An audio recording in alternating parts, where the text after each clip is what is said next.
So with the new documentary, Quiet on Set, the Nickelodeon documentary that came out, a lot of people revealed that they've been struggling with abuse and had no real help.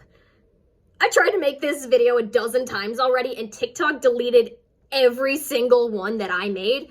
I might be a little but my is more at abusive people and recording technology.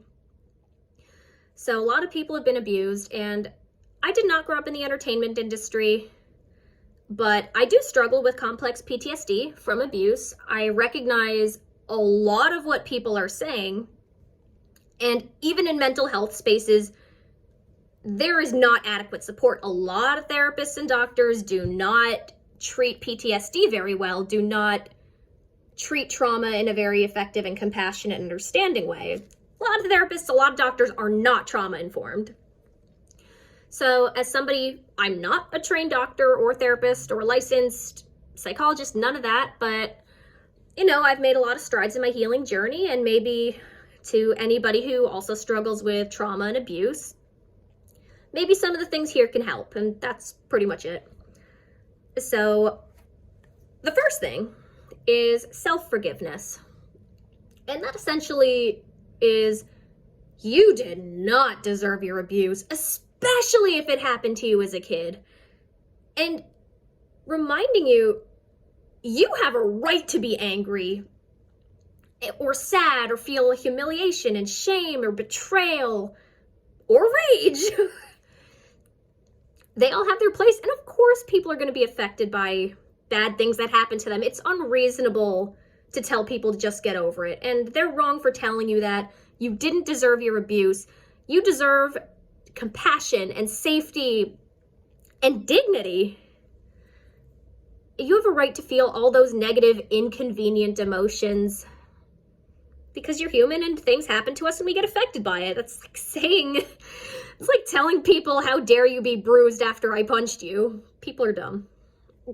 Yeah, but we can learn, we can do better.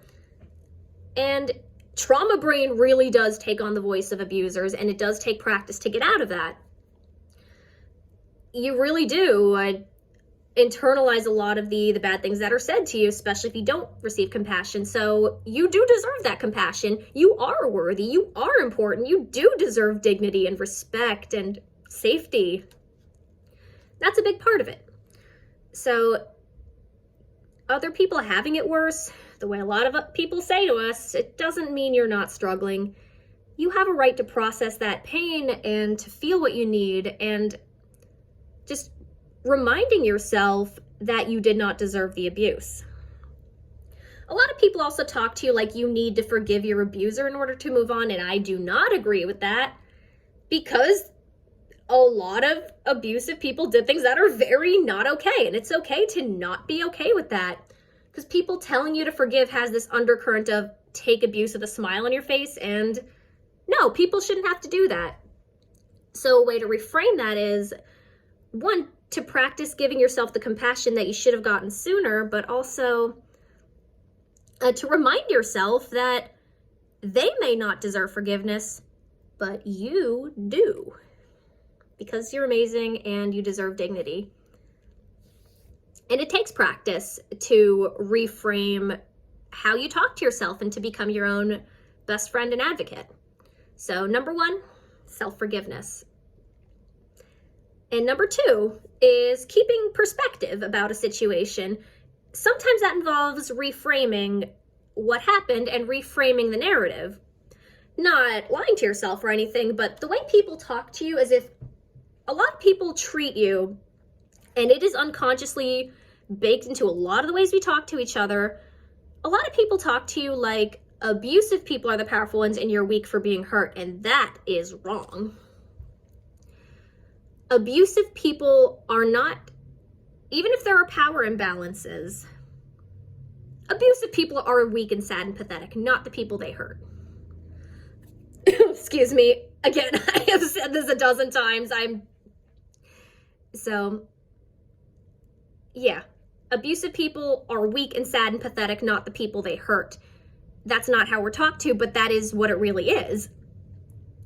And there's a really good metaphor from one of my favorite Star Trek episodes called Plato's Stepchildren, and it uses this metaphor of immune systems to describe abusive people. It describes abusive people using the metaphor that abusive people are like immune systems that are so weak and so underutilized and so underdeveloped and so not used to any challenges, or, well, essentially underutilized and underdeveloped, that a mere scratch could kill them. And that's not to demonize people with immunocompromised systems, but in this episode, it's a very effective metaphor at how easily abusive people can crumble at the slightest hint of accountability. So they're the real weak ones here, not you. Despite the way we talk about it, it's sometimes the cultural narrative is wrong, and the way we talk about abuse and abusive people as powerful is wrong. And I hope that changes, because you, the struggling person, you are important, and you have a lot of great qualities.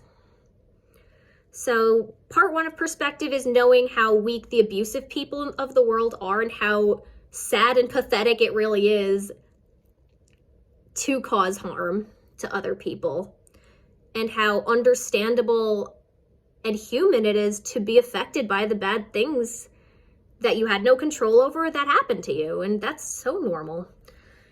And the other part of that is knowing that you're not alone.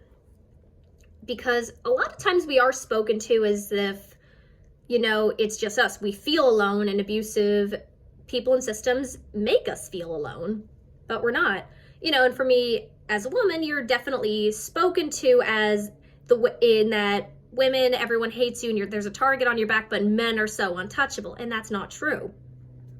Especially given in this documentary, the way Drake Bell shares his story, and he's, a very good-looking, successful guy, and that I would never have suspected. And yeah, it happens to men too. It happens to people you wouldn't think, and that doesn't make people weak. It makes people don't deserve abuse, and you'd be surprised at what other people have been through, because life kicks the crap out of all of us. So really understanding that we're not alone, and I applaud all the men who've come forward about their own experiences, and yeah, that's a brave thing to do.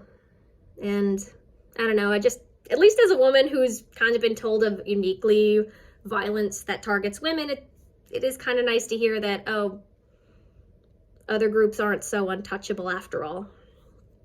But that doesn't mean they deserve it. They don't. So yeah, there's always a community out there who've been through things just like you, and you got this. You're not alone. Abusive people are the weak ones, not the people who are hurting and trying to do better. The third thing is breaking the cycle. It is very, very easy to fall into a trap of getting addicted to your pain and self-pity, or getting comfortable and addicted to your pain. Being afraid that, the identity we build around our pain or the creativity that comes from us coping will be taken away if we heal. And I remember being depressed and not wanting to heal because I thought it would make me less creative and I wouldn't know who I was anymore. But unfortunately, it doesn't always serve us. These are traps that are very easy to fall into, especially because, as many traumatized people know, you are not your best self when you're in survival mode. And I've certainly burned a lot of bridges and made a lot of mistakes and handled things very poorly, and certainly cost myself a few friendships when I was not my best self. And it's also very easy to become just like your abusers. People don't talk about this in a really great way oftentimes, but it is also very, very easy to justify hurting somebody who's done nothing to you, even rationalize as if they deserved it, and still think of yourself as weak and a good person, and think of yourself as in the right. It's what a lot of abusive people do, and it's a very easy trap to fall into. it does take active effort to do better. And it does, sometimes we abused people need to be accountable for ourselves too, and be a little more proactive, and, recognize our own mistakes and own up to it. Recognize when we do it, because not everyone's going to see it. I think it's important to recognize, celebrate the good stuff, and break that cycle. And again, it takes active work and it takes time. Healing is not a linear process, and sometimes you make progress, 2 steps forward, 1 step back. So just one thing is actively giving yourself compassion. Another is recognizing pitfalls in the healing journey. And then the final thing is knowing the warning signs. As many abused people know, it doesn't start 0 to 100. It never starts out with the worst of it. There's warning signs. It often goes 0 to 2 and 0 to 10, or then 10 to 20, and then 20 to 50. And then before you know it, you're at DEFCON 100 hell pit terror levels, and it feels like there's no way out. And if you've gotten to there, that is, again, not your fault, didn't deserve it. Especially if we didn't know what to look for, or we were in systems that were abusive and enabled it. Yeah, it's very easy to end up in a bad situation that we didn't deserve to be in. And I'm sorry for anybody, not that it's my fault or anything, but I don't know, in just a, hey, you didn't deserve that if it got to that point, and man, you deserved so much better.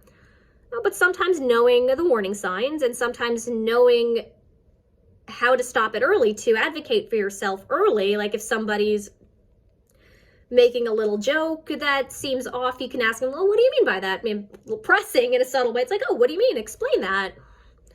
And it takes practice, and we don't always get it right, even if we know what to recognize. That's just recognizing, hey. But yeah, knowing the warning signs, what to look out for, stopping it early, of course, challenging power. Yeah, there's a whole host of stuff that is beyond me. This is more just, for the future, because we do also choose who we can let into our lives, and we do have a lot of power in who we can let into our lives and what we take on. There's one thing that I see is, especially as a way to look at people and systems, a good way to judge a person is who they surround themselves with. If everyone, even just a mild example, if everybody you hang out with is an artist, at the very least, you have an artistic appreciation. If everyone you hang out with is an athlete, at the very least, you have an interest. So, but yeah, that's generally all I wanted to talk about, parts of the healing journey. And of course, it's not the end all be all. And it might not apply to everybody, but if you find something useful in here, then hey, I'm really glad. That's what I really wanted to do, share something that might have potentially been useful. And to everybody who shared, I know you guys are never going to see this, Alexa Nicholas and Drake Bell and Jeanette McCurdy and Jenny Kilgan and Christy Stratton and the cast and crew and people who weren't even in this documentary who spoke out, and people who weren't even in entertainment and are speaking out about abuse. You guys deserve better, and I admire everybody who has spoken out about abuse and is trying to do better and is owning up to mistakes and really working to make a better world, because we don't have to take it. We shouldn't have to take it. And yeah, so yeah, I recognize you guys might not see this, but I love you all so much. Yeah, Alexa Nicholas especially, I recognize a lot of what you're saying. I've been through a lot of especially what you say about bullying and hostile environments and the people who enable it. Oh, I love what you're saying. Jeanette McCurdy, your book was amazing, and I just been through so much. I applaud you. Drake Bell, I'm so sorry for what you've been through. All the guys, the men who spoke up, all the women who spoke up, the people, you guys are really awesome people. And hey, even the people who might not be ready to speak up, you know what? You don't owe people the traumatic, gory gossip fodder details. But if you want to share, hey, that's on you. And, we're not perfect, and, but I admire anybody and everyone who's speaking up and trying to do better and is doing better and working on their healing. And you guys are just really cool. And anyone who's struggling, maybe there's something here that can help you. I love you all so much. You guys are amazing. And here's to building a better future. I love you. Bye-bye.